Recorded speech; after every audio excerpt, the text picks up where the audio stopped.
chers camarades, nous étions plus de 800 aujourd'hui à manifester dans les rues de Montpellier, comme dans toutes les villes de France. Oui, vous pouvez vous applaudir.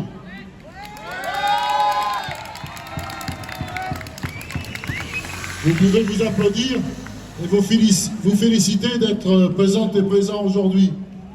Cette journée était prévue de très longue date, puisque vous le savez, tout augmente. Les salaires, non. Les pensions, non plus. Ce qui augmente, c'est l'essence, c'est le blé, c'est l'électricité, c'est le gaz. Ce qui augmente aussi, c'est les dividendes versés aux actionnaires, c'est les salaires des plus hauts dirigeants de ce pays. Très bien dit, à la FSU, on rappelle notre condamnation de l'invasion de l'Ukraine. On exprime notre solidarité avec le peuple ukrainien victime de la guerre, qui résiste courageusement à l'agression, avec les réfugiés qui fuient le conflit, avec tous les Russes qui s'opposent courageusement à la guerre, bravent la répression politique et se battent pour la paix et la démocratie. Oui, nous aussi, on appelle à se battre partout pour la paix. Un grand soutien également aux militantes et militants qui, dès le 24 février, sur Montpellier, sur tous les l'Hérault, se sont unis pour aider à l'accueil et à l'accompagnement des réfugiés qui viennent tous les jours de plus en plus nombreux et nombreuses, qui arrivent partout dans le département. Juste pour info, il y a un rassemblement ce soir à 18 h devant la préfecture.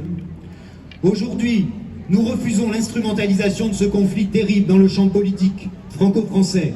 Oui, car en ce moment, ça sent bon la campagne électorale et ses promesses d'Ogol.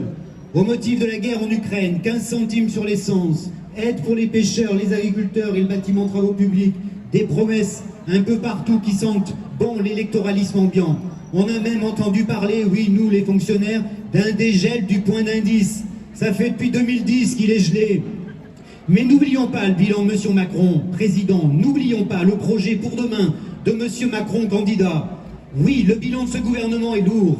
Rien n'a été fait pour conforter, augmenter, revaloriser les rémunérations des agents des services publics. Rien n'a été fait pour la reconnaissance de leur métier, de leur mission. Mission essentielle au service de l'intérêt général, pour les plus fragiles d'entre nous et pour l'ensemble de la société. Pour nous, le résultat est consternant. C'est la volonté clairement assumée de généraliser la pauvreté dans l'ensemble du monde du travail et parmi les agents de la fonction publique. Comment peut-on payer les AESH qui sont essentiels pour la scolarisation des jeunes en situation de handicap en dessous du seuil de pauvreté? Le pouvoir d'achat avant tout, et après je reviendrai sur ce qui a pu être dit par mes collègues. Mais c'est vraiment une journée aujourd'hui pour le pouvoir d'achat. Vous êtes nombreux, on pensait que la conjoncture était plutôt défavorable pour organiser ce genre de rassemblement. On s'est trompé. La baisse du pouvoir d'achat aujourd'hui, on la prend tous comme une lame de fond. Avec les prix qui ont augmenté, le pouvoir d'achat est une préoccupation majeure des Français. Je vous rappelle que l'INSEE estime à 2,9% l'augmentation des prix sur un an. Et l'inflation ne touche pas les ménages de la même manière. Les ménages les plus pauvres sont une nouvelle fois les plus impactés, avec le logement surtout qui correspond à 24% des dépenses des ménages. Cela fait maintenant plus de 12 ans que les salaires n'augmentent pas et tous les prétextes sont bons pour ne pas les augmenter. D'autant qu'aujourd'hui nous connaissons un rebond économique et de l'emploi. Néanmoins, les inégalités n'ont pas cessé de grandir. Les répartitions des richesses qui continuent d'être produites restent profondément